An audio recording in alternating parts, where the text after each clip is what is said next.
How does your head look to your eyes?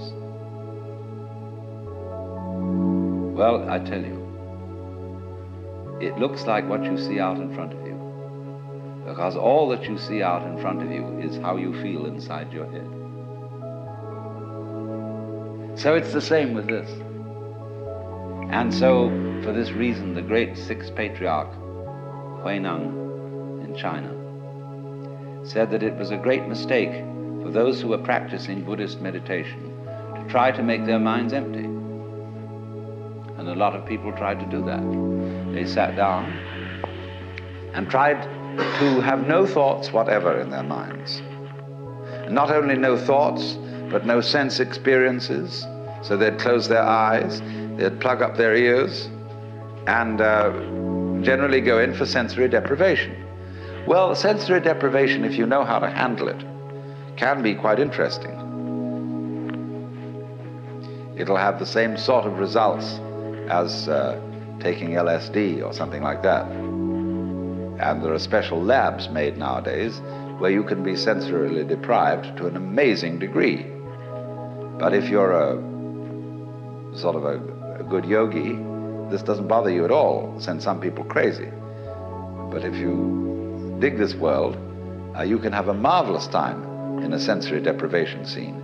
Also, especially if they get you into a condition of weightlessness. Skin divers going down below a certain number of feet, I don't know exactly how far it is, but get a sense of weightlessness. And at the same time, this deprives them of every sense of responsibility. They become alarmingly happy. And they have been known to simply take off their masks and offer them to a fish. And of course, they then drown. So if you skin dive and you have to keep your eye on the time. You have to have a water watch or a friend who's got a string attached to you if you go down that far, and at a certain specific time you know you have got to get back. However happy you feel, and however much inclined to say, survival, what the hell's the point of that? And this is happening to the men who go out into space. They will increasingly find that they have to have automatic controls to bring them back. Quite aside that they can't change in any way from the spaceship. Now, isn't that interesting? Can you become weightless here?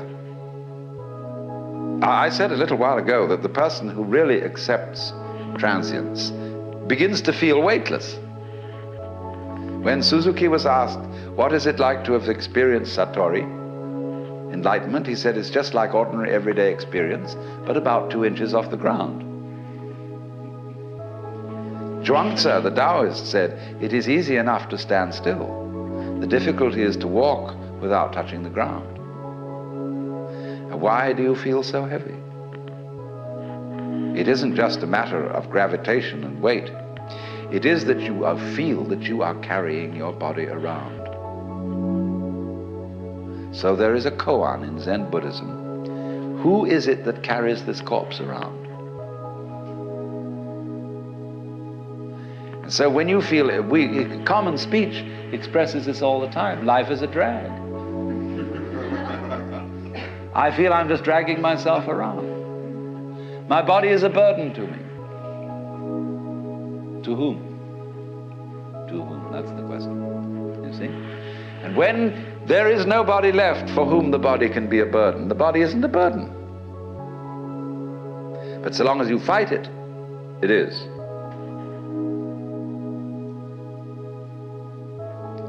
So then, when there is nobody left to resist the thing that we call change, which is simply another word for life, and when we dispel the illusion that we think our thoughts, instead of being just a stream of thoughts, and that we feel our feelings instead of being just feelings. It's like saying, to feel the feelings is a redundant expression. It's like saying, actually, I hear sounds. For there are no sounds which are not heard. Hearing is sound. Seeing is sight. You don't see sights. Sightseeing is a ridiculous word. You could just say either sighting or seeing, one or the other, but sightseeing is nonsense. So we keep doubling our words, and this doubling is comparable to oscillation in an electrical system where there's too much feedback, where you remember in the old-fashioned telephone, where the receiver was separate from the mouthpiece, the transmitter. If you wanted to annoy someone who was abusing you on the telephone, you could make them listen to themselves by putting the receiver to the mouthpiece. But it actually didn't have that effect. It set up oscillation. It started to howl. It could be very, very hard on the ears. The same way, if you turn a television camera at the monitor, that is to say, the television set in the studio, the whole thing will start to jiggle.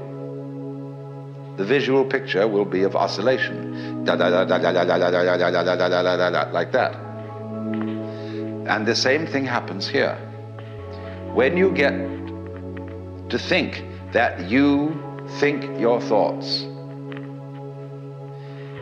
the you standing aside the thoughts has the same sort of consequence as seeing double.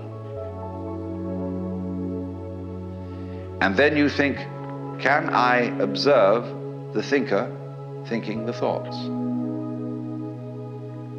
Or, I am worried, and I ought not to worry, but because I can't stop worrying, I'm worried because I worry. And you see where that could lead to. It leads to exactly the same situation that happens in the telephone, and that is what we call anxiety, trembling. But this discipline that we're talking about of Nagarjunas abolishes anxiety, because you discover that no amount of anxiety makes any difference to anything that's going to happen.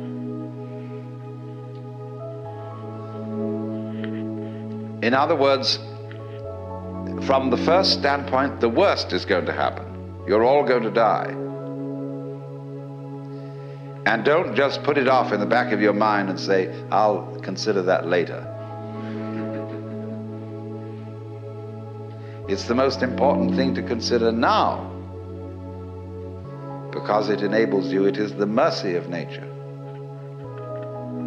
because it's going to enable you to let go and not defend yourself all the time. Waste all energies in self-defense.